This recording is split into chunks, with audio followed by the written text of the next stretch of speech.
Qui va ambiancer nos étés? Qui? Wesh l'équipe, c'est Linst, on se retrouve pour une nouvelle vidéo. J'espère que tu vas bien, moi en tout cas ça va mitigé, tu vois ce que je veux dire. Il y a eu des rebondissements de situation. On va parler bien évidemment de Naps, t'as vu le titre. Parce que là je sais que tu sais peut-être l'histoire, donc ne spoil pas en commentaire s'il te plaît. Naps, comment je l'ai connu d'abord? Je l'ai connu depuis le 11-43 pour les anciens, sûrement ceux de Marseille, parce que le groupe il dépassait pas les limites de Marseille, même pas au ban. Effectivement Naps était dans le groupe 11-43 composé de lui et un autre rappeur, je sais pas c'est quoi son nom, voilà. En fait c'était un Renoir, mais franchement j'ai jamais su son nom. Ça parle de coup de coude à l'époque, balistique, kilo de coque, balle reçue dans les côtes, corps éjecté par la côte. Et d'ailleurs petite anecdote, tellement 11-43 ça m'a marqué, à chaque fois qu'il est 11h43, je peux pas m'empêcher de dire ah c'est le 11-43. Je sais c'est nul mais bon je suis obligé. Je te parle de ça mais c'était à l'époque genre 2011, 2012, 2013, voilà, t'as l'époque. Je pense que tu connais maintenant Naps, comment il est. Avant c'était pas trop ce délire là, un peu fête, festif, été, etc. C'était plus un délire jeune de cité, mais jeune de cité t'as l'époque. C'est-à-dire avec un message fort, des valeurs.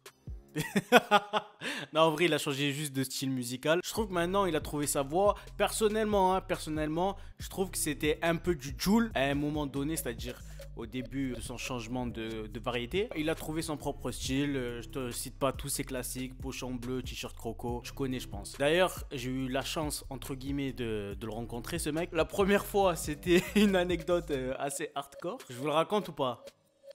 Pour ça tu lâches ton like frère, tu connais Zach, tu connais. Non tu sais quoi?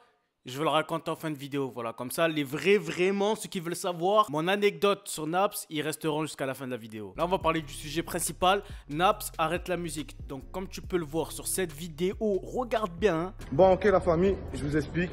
Pour moi la musique c'est fini, tu as vu, je supporte plus. Ça y est, j'ai passé du bon temps, merci pour tous ceux qui m'ont supporté. Mais moi voilà, tu as vu, j'ai décidé de tout arrêter. C'est fini pour moi, regarde.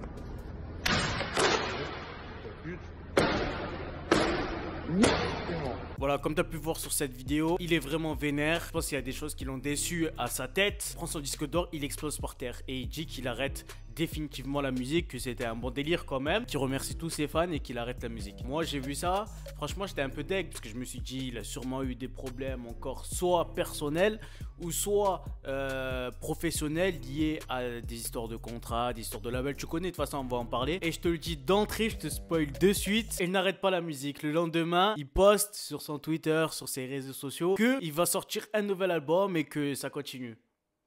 Bizarre tout ça. Et là j'ai pas compris en fait. Naps, qu'est-ce que tu fais frérot? Qu'est-ce que tu fais frérot? Il y a plusieurs théories vis-à-vis de cela, mais sache d'abord c'est que ce mec là est sain d'esprit, il n'est pas schizophrène. 24 heures plus tard, il dit je n'arrête pas la musique, plus je sors un nouvel album. Toi quand tu entends ça tu dis c'est un coup de buzz. C'est-à-dire qu'il a fait croire, il a même explosé vraiment son disque d'or, un de ses nombreux disques d'or, pour monter le buzz, pour que ça parle sur lui et qu'il puisse annoncer son nouvel album. Oui, il y a cette hypothèse. Maintenant, plus rien me surprend, hein. Je te parle très très sérieux. Hein. Rien que Kobalade, il s'est déjà fait arrêter en plein concert, mais c'était pour le buzz d'un clip. J'en parle même pas des faux clashs qui ont déjà eu, par exemple La Fouine avec Tunisiano. C'était un faux clash pour annoncer un feat. Bref, il y a eu trop de choses. Maintenant, je me dis soit c'est un coup de buzz, soit c'est la vérité. Et dans ce cas-là, on n'a pas d'infos, tu vois, ça veut dire qu'il n'a pas communiqué sur ça. Comme tu le sais, dans le rap et dans la musique en général, il y a souvent des histoires de contrats, des histoires de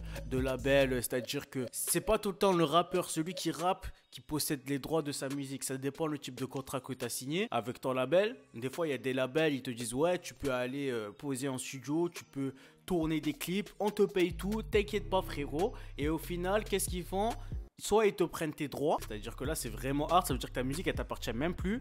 Soit ils te prennent un gros pourcentage sur ce que tu vas brasser. Donc en général, ce type de contrat là, faut éviter. Après ça dépend de ta situation. Si tu es un jeune rappeur qui n'a pas les moyens forcément d'aller en studio, de faire des clips et tout, et qu'il y a une maison de disques qui te propose ça, ça peut être bénéfique pour toi pendant un certain moment. Donc là Naps, je sais pas exactement ce qui s'est passé. Je sais qu'il était chez 13e art, je sais pas s'il est resté encore. Mais en tout cas, il peut avoir cette histoire de contrat en mode il a déjà fait un album qui va sortir, mais le label lui a retiré ses droits d'exploitation, donc ça veut dire que c'est même pas son album. Donc ça veut dire en gros il a fait un album pour rien. Et donc il a eu le seum. Et ensuite qu'est-ce qui s'est passé? Il dit ouais c'est bon, je suis déterminé, la nuit porte conseil et je vais refaire un album bas les reins. Peut-être, sûrement c'est ça, je sais pas. Soit c'est un coup de buzz, soit c'est ça. Bref, en tout cas, Naps est définitivement de retour. Ça a duré 24 heures. Et on a hâte d'écouter son album. Pourquoi pas une première écoute, si ça vous dit. Moi en tout cas je suis chaud. Dis-moi ton avis en commentaire. Est-ce que tu penses que c'est un coup de buzz ou est-ce que c'était la vérité? Et maintenant que tous les faux frérots ont quitté la vidéo, je vais pouvoir te dire mon anecdote sur Naps. En fait je t'explique. C'était il y a 3 piges, hein? Non 4 piges, 2016, époque 2016. Naps, il se faisait un peu connaître. 2016-2017, c'est vraiment là où il a pété. Moi, je le connaissais, comme je t'ai dit, depuis 1143, donc ça veut dire vraiment depuis l'ancienne. Bon, tu connais maintenant, je suis youtubeur. J'ai eu de la chance de pouvoir voir plein de rappeurs que j'admirais étant gosse. Et maintenant, voilà, c'est vrai que ça me fait plus trop quelque chose, tu vois. Le seul où je pourrais dire, oh mon Dieu, il est là, c'est vraiment Cristiano Ronaldo si je le vois. Donc j'ai déjà vu Alonso. Bon, YL étant jeune, je pouvais pas parce qu'il vient tout juste de percer. XV Barbare, voilà, en plus que je kiffais. Là, j'ai vu plein de rappeurs et franchement, maintenant ça me fait plus grand chose. C'est pas sérieux, je me dis ouais.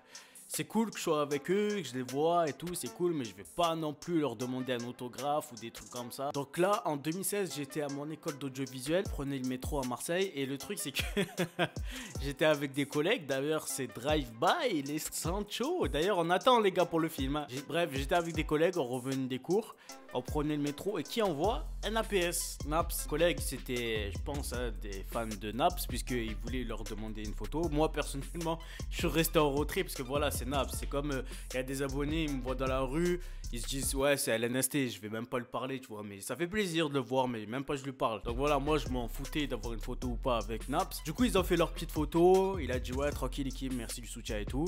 Et en fait, ce qui s'est passé, c'est qu'au métro, t'as capté, il y a des portes, tu mets le ticket, après, nanana. Naps, déjà, c'est bizarre de le voir dans le métro. Nous, c'est un rappeur, il est en train de percer. Forcément, il est dans voiture conduite par un chauffeur et tout. Là, déjà, tu vois, au métro, c'est chelou. Mais en plus de ça, il nous demande, ouais, les gars, je peux passer derrière vous? Ah, là, j'ai su que ce qu'il raconte dans ses textes, c'est vraiment vrai pour le moment. Tu vois ce que... Bon, maintenant, je pense que c'est plus pareil. Hein. Naps, il a tellement vendu que voilà, maintenant, juste le prix de ses habits, gros, c'est le prix de tout ce que j'ai là, putain, merde. Mais ça s'arrête pas là. Du coup, mes collègues, ils le font passer derrière eux, ils passent le ticket, et ensuite, Naps, il passe aussi, tu vois ce que je veux dire. Mais là, qui se cache? Parce que si t'es un mec de Marseille, tu sais très bien comment ils sont les contrôles. Qui se cache derrière les petits portillons là? Les contrôleurs, frère. Mais ils sont sortis nulle part. J'ai serré, il y a 4-5 contrôleurs, ils arrivent d'un coup, en mode magie. J'ai pété les plombs en mode armoire de Narnia. Ils sortent d'un coup. Wesh l'équipe. Bon, moi j'avais mon ticket, j'étais tranquille. Ils sont arrivés, ils l'ont encerclé en fait. Et ils ont dit bonjour monsieur, vous avez pas payé le ticket et tout. Et là je me suis dit c'est n'importe quoi cette situation. C'est trop la steak. Parce que déjà en mode on voit un putain de rappeur. On se dit bon ouais méchant et tout. Ensuite le fait qu'ils nous demandent ouais je peux passer derrière vous. Déjà c'est bizarre tu vois. Et ensuite le fait que juste après ils se fassent péter par les contrôles. Frère, j'étais mort de rire. Désolé, Naps, ça le sent. En plus, je t'ai revu après, mais voilà, cette anecdote, elle m'a fait dahak. C'était Linst. J'espère que ça t'a plu cette vidéo. Lâche ton like si t'as bien aimé. On se retrouve pour une prochaine vidéo. Je vous kiffe l'équipe. Peace!